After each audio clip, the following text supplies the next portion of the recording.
Hi friends, here in this session we discuss Morare's theorem, Lavallee's theorem and the fundamental theorem of algebra. We know that if a function of a real variable is once differentiable, nothing follows about the existence of derivatives of higher order. But surprisingly, if a function is analytic at a point, its derivatives of all orders exist at that point and are themselves analytic there. First theorem, if a function f is analytic at a given point, then its derivatives of all orders are analytic there too. Proof, we assume that a function f is analytic at a point z0, then there exists a neighborhood mod z minus z0 which is less than epsilon of z0 throughout which f is analytic. Hence, there is a positively oriented circle C0 centered at z0 and with radius epsilon by 2 such that f is analytic inside and on C0. Hence, f double dash of z is equal to 1 by pi I integral over C0 f of s by s minus z whole cube ds.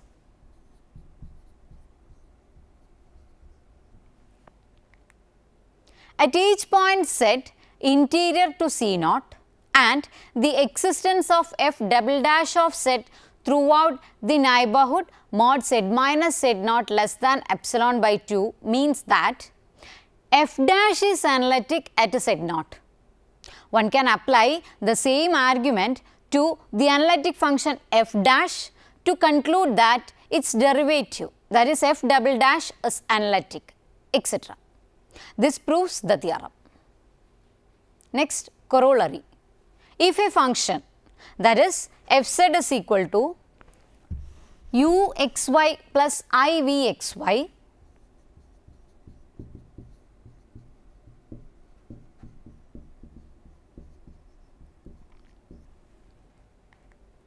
is analytic at a point z is equal to x plus iy, then the component functions, that is u and v, have continuous partial derivatives of all orders at that point. Proof is like this. Here given f of z is equal to uxy plus ivxy is analytic at a point z is equal to xy. Then the first order partial derivative of u and v exist and they satisfy Cauchy-Riemann equation. Hence, using that Cauchy-Riemann equation, we can write it as f dash of z is equal to uxxy plus ivxxy. Equation number 1. It gives f dash z is equal to vyxy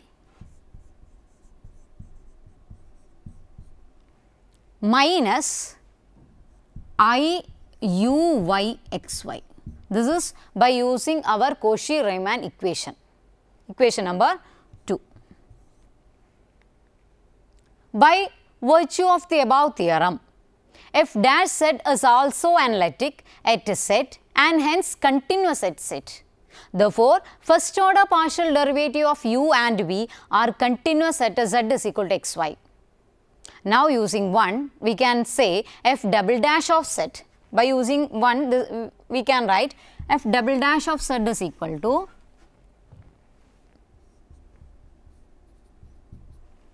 what? uxxxy, that is differentiating twice, plus I plus ivxxxy.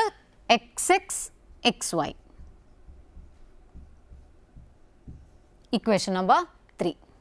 And using Cauchy-Riemann equation again, it gives f double dash of z is equal to, instead of u xx we can write vxy, vxy of xy plus, no, it is minus, it is minus I uxy, here uxy of xy. Equation number 4.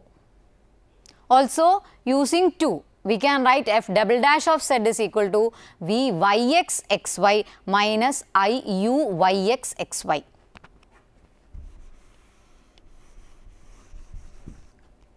That is f double dash of z. By using equation number 2, we can write it as f double dash of z is equal to vyx xy minus I uyx xy. Equation number 5. And using Cauchy-Riemann equation again gives f double dash z is equal to uyy minus I vyy xy. Equation number 6. Again by the previous theorem, f double dash of z is also analytic at z and hence continuous at z is equal to xy. Therefore, equation number 3 to 6 shows that second order partial derivative of u and v are continuous at z is equal to xy. Proceeding similarly, we can prove that u and v have continuous partial derivatives of all orders at that point. The following result can be regarded as converse of Cauchy-Gosat theorem, that is our Morera's theorem. If a function f is continuous throughout a domain D and if integral over C f z dz is equal to 0 for every closed contour C lying in D, then f is analytic throughout D. That is,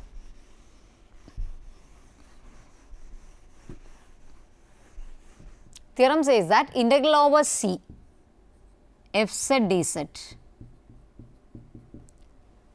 which is equal to 0 for every closed contour C lying in D, then f is analytic throughout D. Proof. By our assumption, integral over C f z dz is equal to 0 for every closed contour C lying in D. Hence, this f has a antiderivative capital F in D. That is, capital F is an anti-analytic function such that f dash of z is equal to f z for all z in D.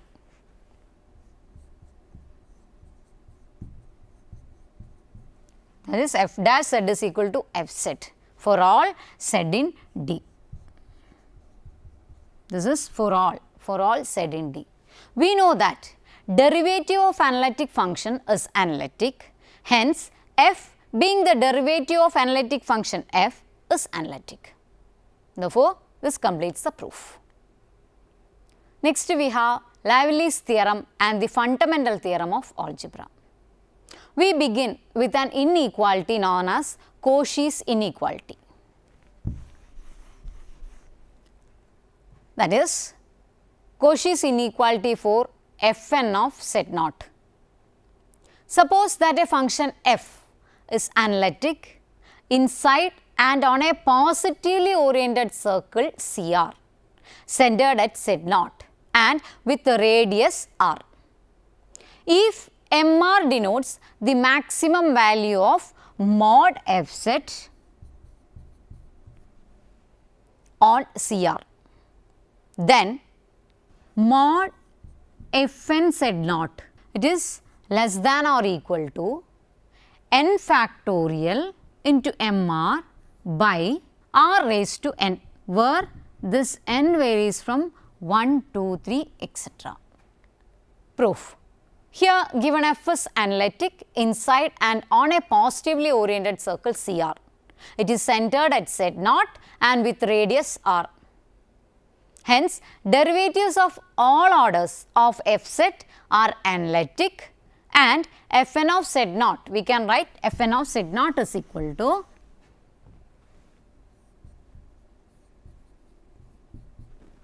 which is equal to n factorial by 2 pi I integral over CR Fz by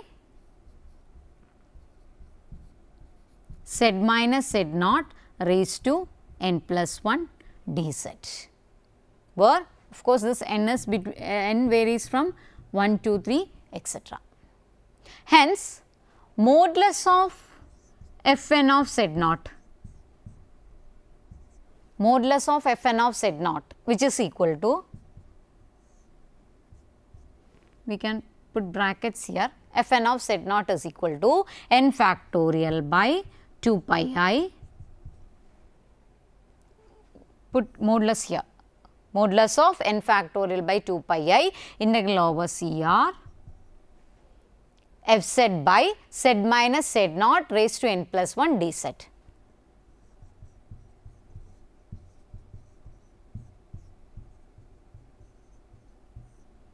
N is equal to 1, 2, 3 etc. Equation number 1.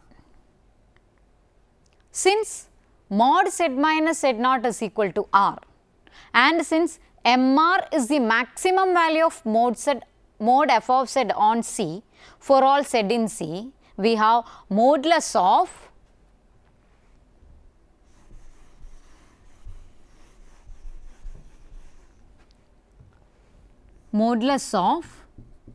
f of Z by Z minus Z0 whole raised to n plus 1. It is less than or equal to MR by R raised to n plus 1. Hence, the first equation becomes modulus of Fn of Z0. By substituting this value, we get it is less than or equal to n factorial by 2 pi I into this one MR by R raised to n plus 1. What remains? Integral over C dz. While all the others are constant, we can take outside. Integral over C dz, equation number 2. Also, being the length, that is the circumference of circle, mod Z minus Z0 is equal to R in R, and also integral over C dz is equal to 2 pi R. Therefore, this equation, that is this equation number 2 becomes modulus of Fn of Z0, it is less than or equal to,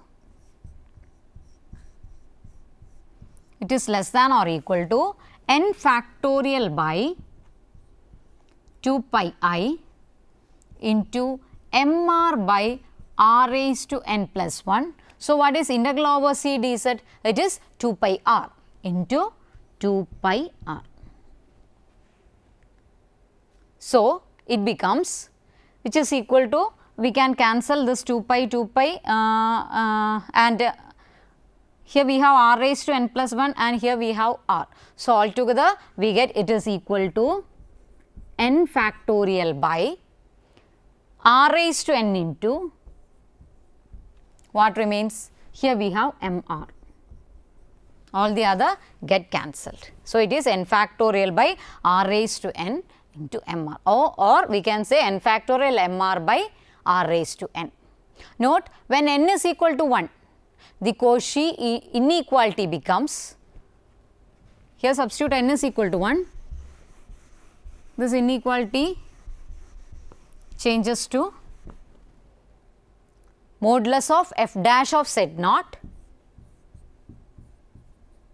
that is putting n is equal to 1, which is, no, it is less than or equal to, it is inequality, it is less than or equal to MR by R, equation number 3.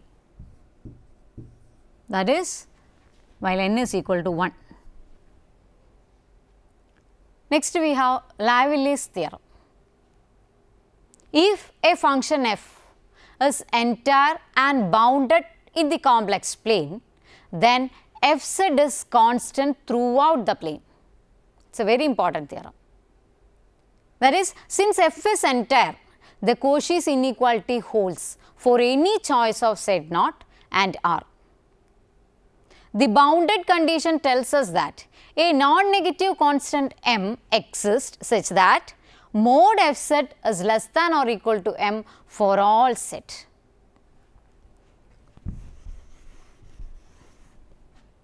That is mod f of z less than or equal to m for all z. This is true for every set. Equation number 4. Then MR in the previous result is the maximum value of mod fz on C, and by this equation this maximum value must be less than m. That is, our MR is less than or equal to this m. It follows from Cauchy's inequality that modulus of f dash of z0, it is less than or equal to MR by R. This is actually our equation number 3. MR by R becomes less than or equal to M by R. Since the above inequality is true for arbitrarily large R, we get f dash z0 is equal to 0. Since the choice of z0 was arbitrary, this means that f dash z is equal to 0. It is equal to 0 everywhere in the complex plane. Hence, f is a constant function, and this completes the proof of this theorem. Next, we have the fundamental theorem of algebra. That is, the theorem says that any polynomial, that is p of z is equal to a0 plus a1z plus a2z square plus etc. plus an z raised to n, where of course that an not equal to 0, of degree n, where this n is always greater than or equal to 1, has at least one 0. That is, there exists at least one 0 z0 such that p of z0 is equal to 0. That is the statement of the theorem. That is the fundamental theorem of algebra.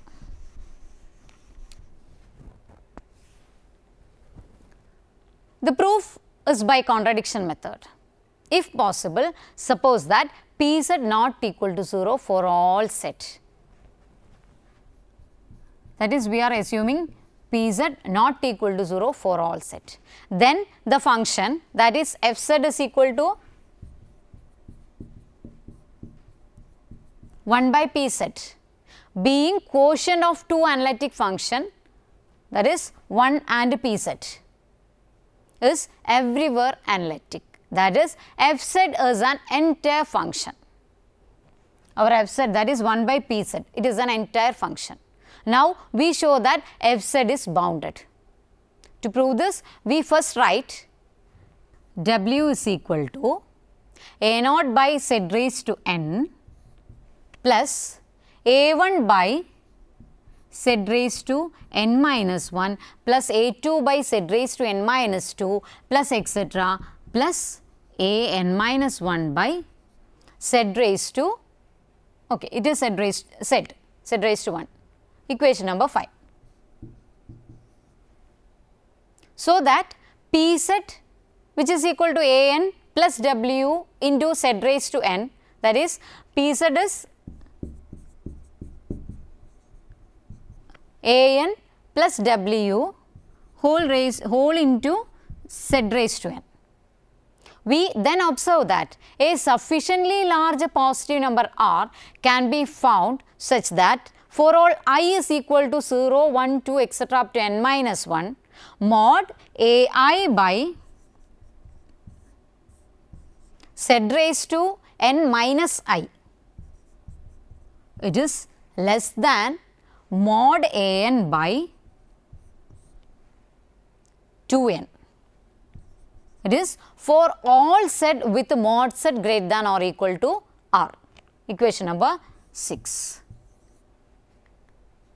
Then for all set with mod set greater than or equal to R, we have mod W is equal to modulus of A naught plus z raised to n plus A1 by z raised to n minus 1 plus etc. plus A n minus 1 by z. And this is again less than or equal to, this is actually mod W is equal to, put modulus here, it is equal to A naught by z raised to n plus etc. So, it is less than or equal to modulus of, first term is A naught by z raised to n plus second term is modulus of A1 by z raised to n minus 1 plus etc. up to plus modulus of A n minus 1 by z by generalized triangle inequality, and this is again less than n into, it is n times modulus of A n by 2n. Hence, modulus of W which is, that is mod W is less than mod A n by 2 for all set with a mod set greater than or equal to R.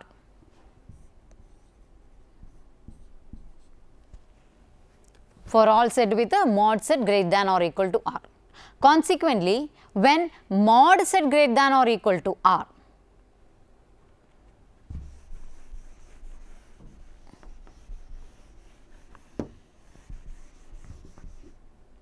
mod set greater than or equal to R, we can write modulus of A n plus W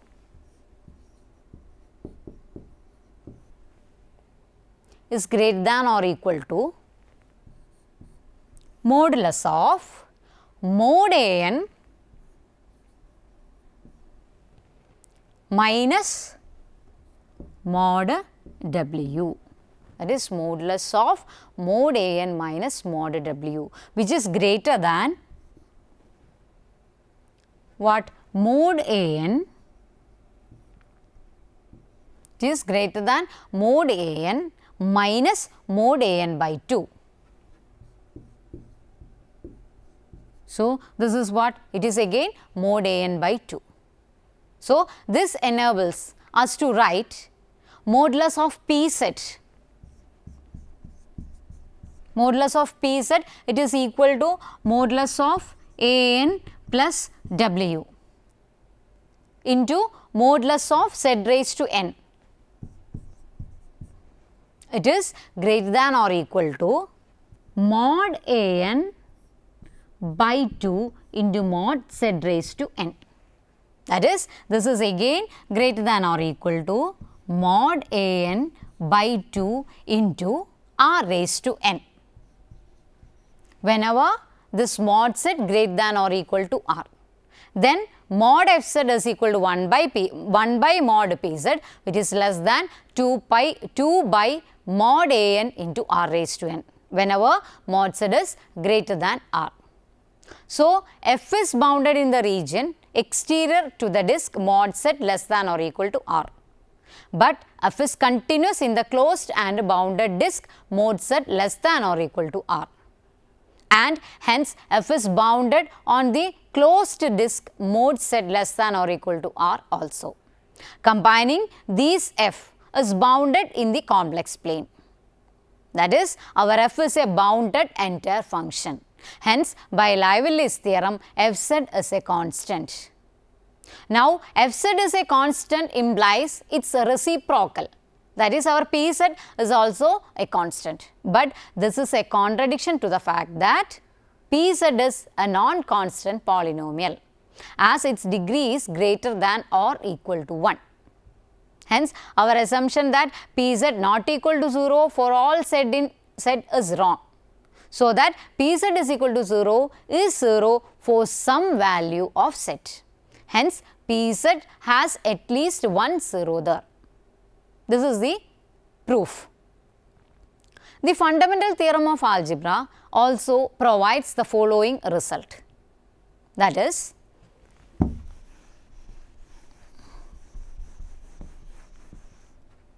if p z is a polynomial of degree n, where that n is always greater than or equal to 1, then it has n zeros. Not all need be distinct. That is, Pz is a polynomial of degree n. It is a polynomial of degree n, where this n is of course greater than or equal to 1, then there exist complex numbers Z1, Z2, etc., Zn, and C such that Pz is equal to C into Z minus Z1 into Z minus Z2 into etc. Z minus Zn. By fundamental theorem of algebra, we know Pz has a 0, say Z1. Then we can write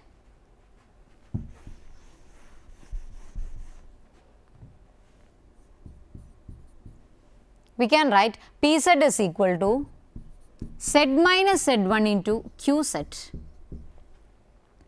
where this Qz, or we can say Q1z,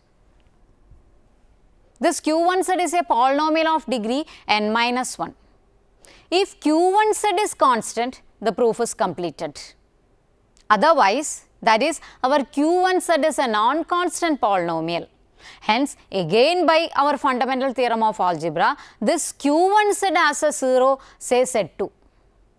Then we can write Pz is equal to Z minus Z1 into Z minus Z2 into Q2z, where this Q2z is a polynomial of degree n minus 2.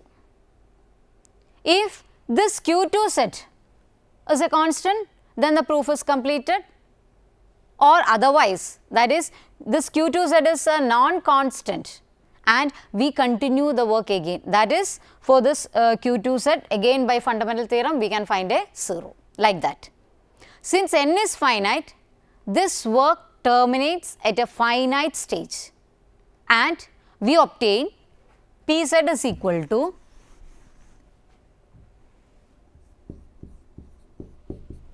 P of z is equal to Z minus Z1 into Z minus Z2 etc. into Z minus Zn into Qnz, where this Qnz is a constant, say C. Then P of z is equal to, this Qnz is considered to be a constant, so it becomes C into Z minus Z1 into Z minus Z2 etc. Z minus Zn, and this completes the proof. So, here we discussed Lively's theorem, Morera's theorem and the fundamental theorem of algebra. Hope you enjoy the session. See you next time. Till then, take care.